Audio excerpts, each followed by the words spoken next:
what is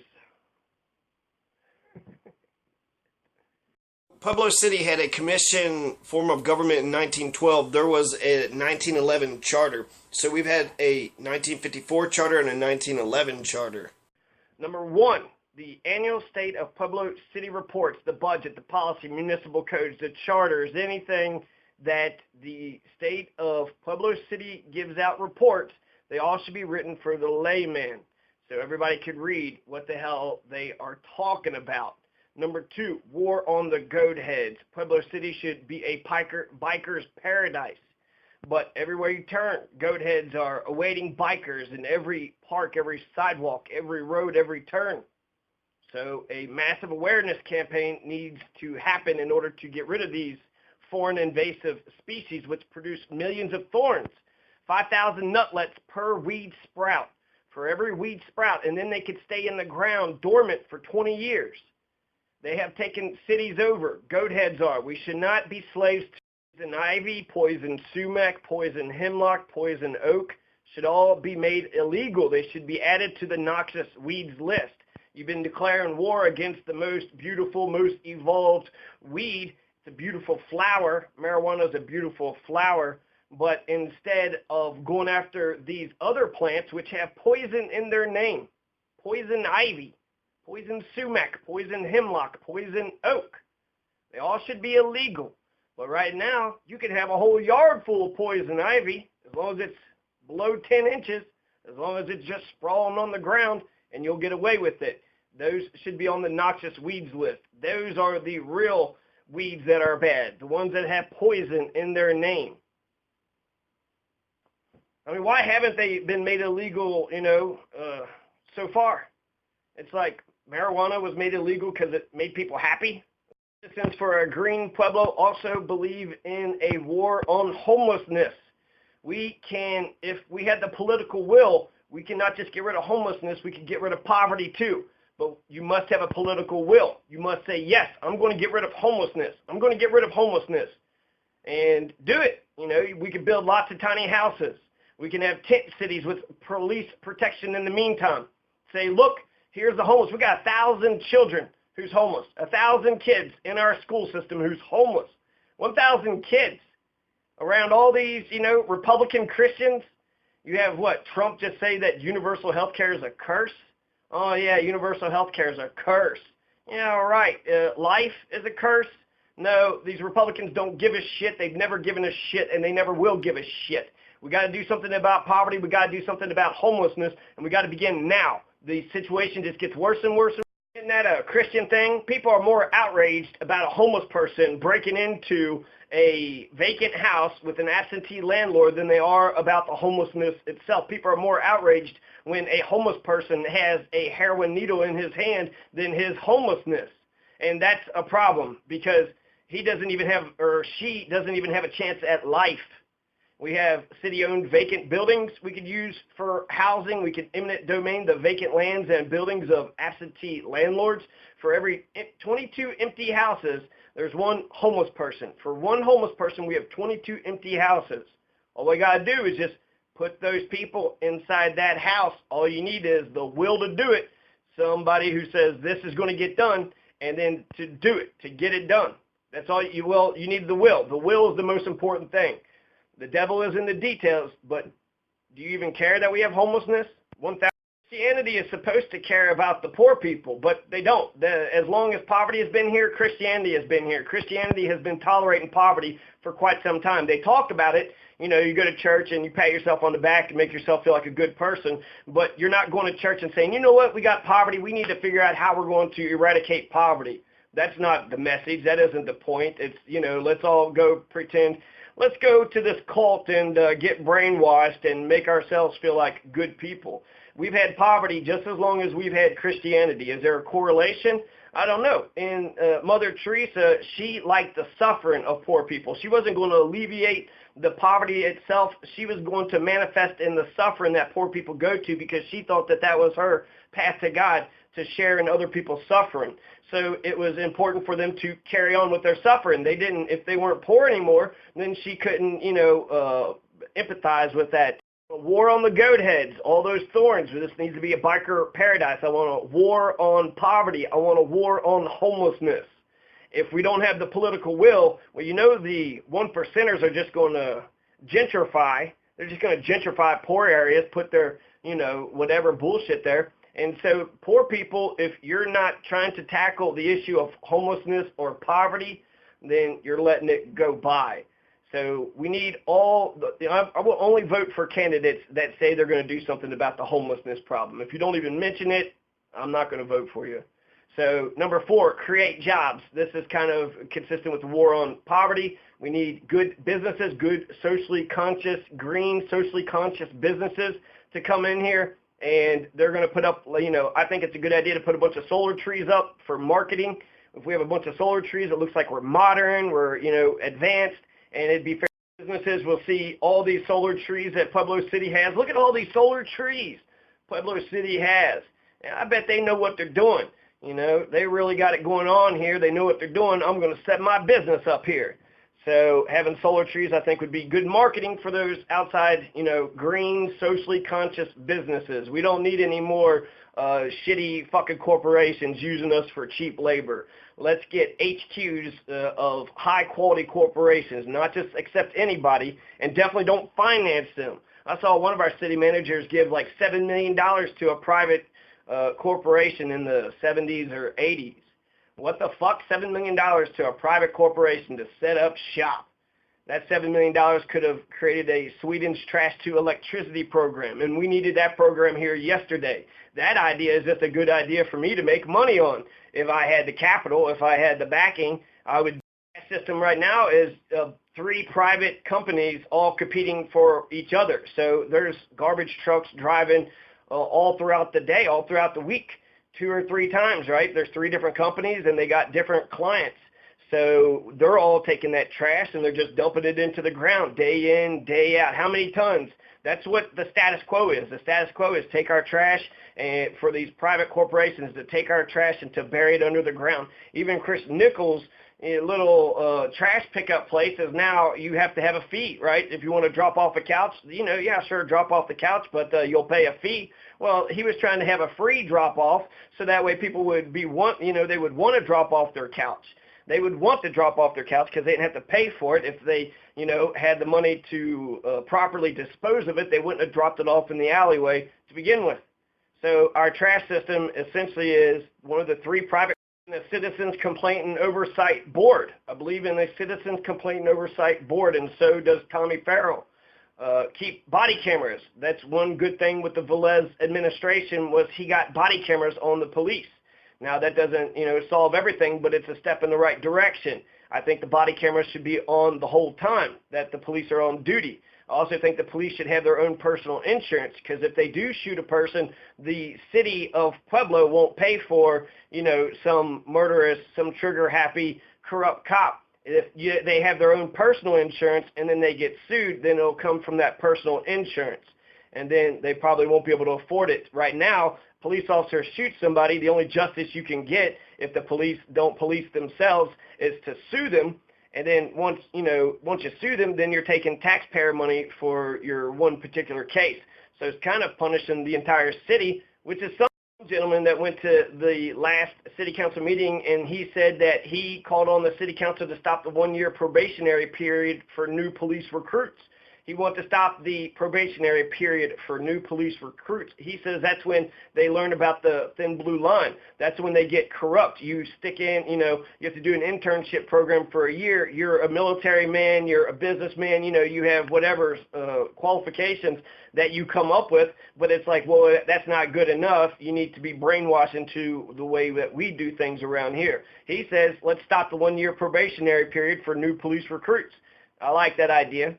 So start Sweden's trash to electricity program. I think we should have done that yesterday. Detroit, they buy Canada's trash and they put it into a landfill, right? They don't turn their trash into electricity. We take our tons and tons of garbage here in Pueblo City and we put it into 2 or 3 different landfills. Made on the 15-point progressive platform of Masters for Pueblo City, which is hashtag A15PPPM4PC. is get rid of the red light cameras. Now, it's not a war on the red light cameras. I think the compromise that I would do with the red light cameras is the top 5 intersections, the worst intersections, have those be where the red light cameras are turned on. But I don't want this sprawl. I don't want it to be in every single different intersection. They're shorter. They're making the yellow lights shorter. Most of the money goes to the corporation. You can't face your accuser in court. You're being investigated without probable cause. It's a tax on poor people in a hurry to get to work who are nickel and dimed enough. So I would lean towards no red light cameras, but if, push comes to shove, then I would accept a few of them, only the top 5, worst intersections. And that's it. A war on the war on drugs, number 9 of the 15-point progressive platform. The war on drugs has failed in every place it has been implemented. There's about a dozen places where there's alternatives. Colorado is one of them. Here in Colorado, we legalized marijuana, and there's been some issues that have came across that, but overall, it's been a great success. It's been a great success, and it's one of the best things about living in Colorado. So I am against the war on drugs. Everywhere the alternatives have been implemented, they've succeeded. The war on drugs has failed everywhere it's been implemented. So if you go to Portugal, if you go to Uruguay, if you go to the Netherlands, if you go to Washington, Oregon, Colorado, if you go to D.C., Alaska, if you go to California, right? All these alternative methods have proven successful. Portugal decriminalized everything, and they have a tolerant approach instead of, choking people and using all these resources to make sure who's the boss of Pueblo City? Who is the boss of Pueblo City? Because the boss of Pueblo City, let's say it's a banker. Let's say one banker owns it. They finance all the projects for the county, for the city. One banker, right? He's the boss of the entire city. The politicians are just but puppets for this boss. Now, what would he want? What would the bankers want? What would the 1% want? What they would want is all these new marijuana migrants, all these homeless people, all these poor people. They want to kick their asses and they want to throw them in jail. They want to ruin their lives. They want to have a court system. They want to have a police system and a jail. And that's all the government that they want, because they want, order. And the way that they're going to get order is through violence and compliance. And so they want order. That's what the people, the 1%ers, definitely want. They don't give a shit. They'll pay for your food in jail, but they won't give a damn about your food when you're out. There's way better places for our money to be spent if Garrison Ortiz would have said a treatment center or bust. Just recently, actually, Garrison Ortiz had a list of all these businesses. There's a whole list of businesses about who they're going to have to buy out in order for that jail to sit downtown. So right now there's Pueblo Insurance Service, American Classified, Thrifty Nickel, Mary Maids, Midtown Alignment and Break Center, Express Employment Professionals, Hercules Industries, Daniel J. Lundy and Associates, Game On LLC, B&R Check Holders. Other businesses are Argus, Home Healthcare Intervention, Guaranteed Seamless, Gutter and Roofing, Redding Law Firm, Auto Insurance, National Offender Management Systems, Embroidery Plus, Quick Print, and Pueblo County Fleet. In order to take all their property, we're going to have to buy all those businesses out. Why would we do that? It's going to be the Ministry of Love, a dark place to. He's saying that the part of the jail is a treatment center, but my God, they're going to set the jail right there downtown, buy all those businesses out. It'd be much cheaper to put it into a remote location. And who owns this land? Who's actually making money on this deal? They've already, shook hands on all this thing. They're already getting this thing constructed. Have they, had bids? Have anybody, have we offered to the public who wants to sell the land for this jail, which we don't even know is going to pass? I am voting no against Garrison Ortiz's jail tax. I don't know where Mark Aliff is. Mark Aliff is against 4 out of 5 of the ballot questions, so we're in agreement with 4 out of 5. I don't know where he stands on this, but I want a treatment center first. Give me a treatment center. Even Michael Stapleton would be in favor of a jail, right? The 1%ers want a jail, but a treatment center tells me that you care. Now, we already have a jail. If you would have just built a treatment center, that shows me that's the direction you want Pueblo City to go. I don't want more. $1 that we spend on education, we save $2 in prison cost. So, we just put a guy away for life. There was a murder 2 or 3 years ago. He's going to go to jail for life. So we're going to take care of his housing. We're going to take care of his food. We're going to make sure he's got plenty of electricity. He's got, television and entertainment and this and that. We're going to take care of him for life. For life. This makes me think, God, if we would have shown that amount of love for people before they go to jail, but there's no, there's no safety net in America. Sink or swim. It's dog eat dog capitalism. Some sink and some swim. So that's the reason why why we have poverty, because capitalism requires poverty. Somebody's got to do the shit work, and it makes some people feel good about it. Like, yeah, you got a minimum wage job, but at least you're not homeless, right? So there's a nice little caste system there. Nice little caste system to keep you in your place. Just be happy with your minimum wage job. At least you're not homeless. Hey, Jason Munoz, M-U-N-O-Z with a tilde over the O. Munoz. So Jason Munoz, he is in favor of universal internet, Wi-Fi mesh network. I hope he wants fiber optics. He just talked about a free Wi-Fi, but really, if you can combine Wi-Fi with cable, fiber optics, and some other, that's how you're going to have to do it anyways. So we're going to have a war on the digital gap. This also goes to, the war on poverty and war on homelessness, because if you're homeless, not only do you not have a place to put your papers, not only are you disheveled, no place to shower, right, but you also don't have the internet. And so you can't even educate yourself, with all the wonderful things. You can't get on Wikipedia. Can you imagine never getting on Wikipedia? If you're homeless, you can't look stuff up like that and then know. Free Wi-Fi would be a war on the digital gap between the 1% and 99%, between the rich and the poor and the homeless. Draconian laws should be passed on the director of MuniNet, preventing Pueblo City's Wi-Fi internet from being used as mass government surveillance. So that's the, fear of having this municipal internet system, is that they could, just put cameras everywhere, and then now they're watching everywhere we go. The only way, maybe in public spots, is if it's accessible to the public, if all the public could see some shit like that. But for right now, no mass government surveillance. This issue also highlights what's going on right now. Right now we have mass government surveillance with the private internet companies. So at least I got a law that stops it, right? Who knows? Yeah, you're definitely being surveilled by the government right now.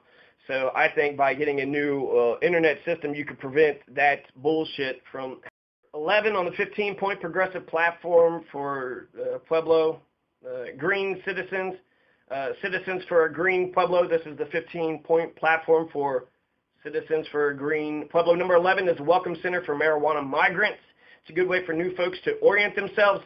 Get ready, Pueblo City. They're coming. That marijuana migrants are coming. That's probably, it has a lot to do with the homelessness, but homelessness and poverty was here beforehand, okay? Now you might get some smart potheads that speak up on behalf of homeless, and so that way we can, fix this problem before it becomes a problem. It's also kind of a conservative idea. By having a welcome center for marijuana migrants, you get to see, who are the college educated versus the gangster thugs, right? So you can actually kind of scout them out a little bit. That's not the point of it. The point is to welcome marijuana migrants, learn about the down home country small.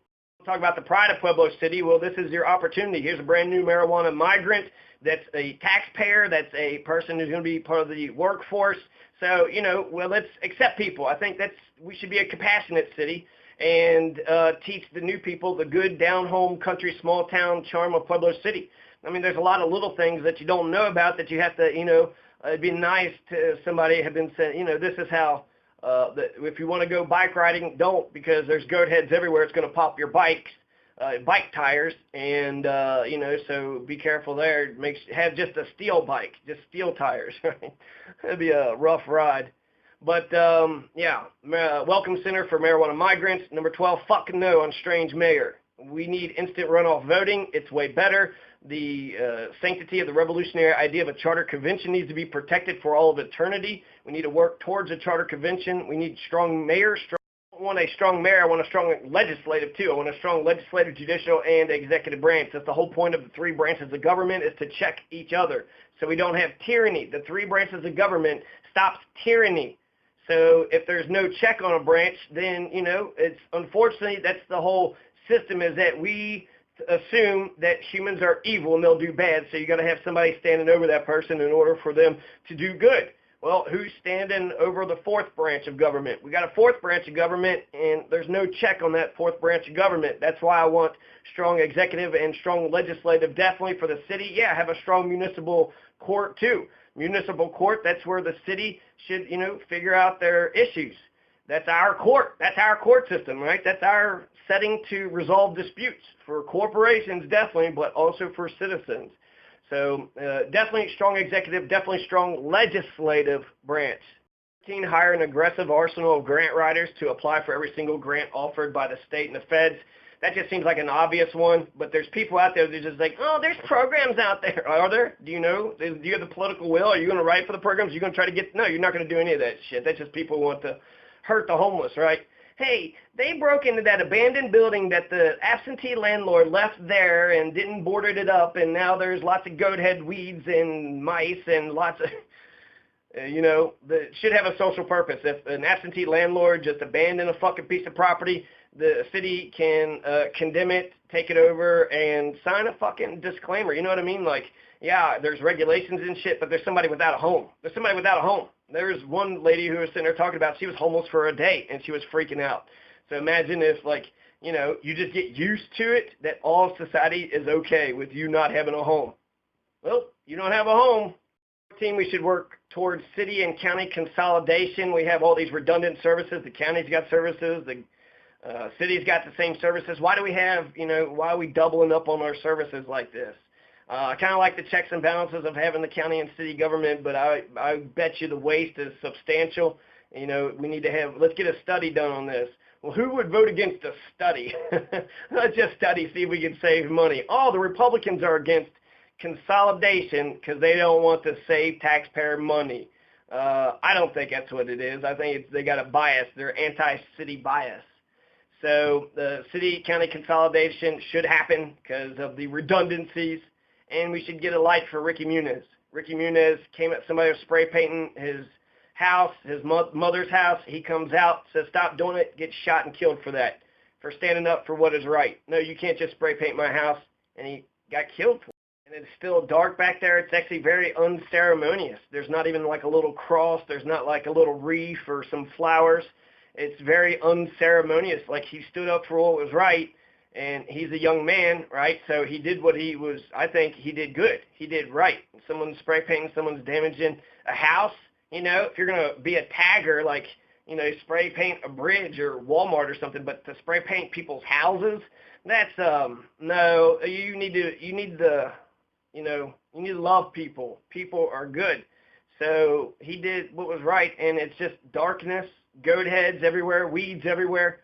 And that's where he was shot. That's where he was slain, in this dark alley that's still dark, still goat heads, still weeds all over the place. That's where he died.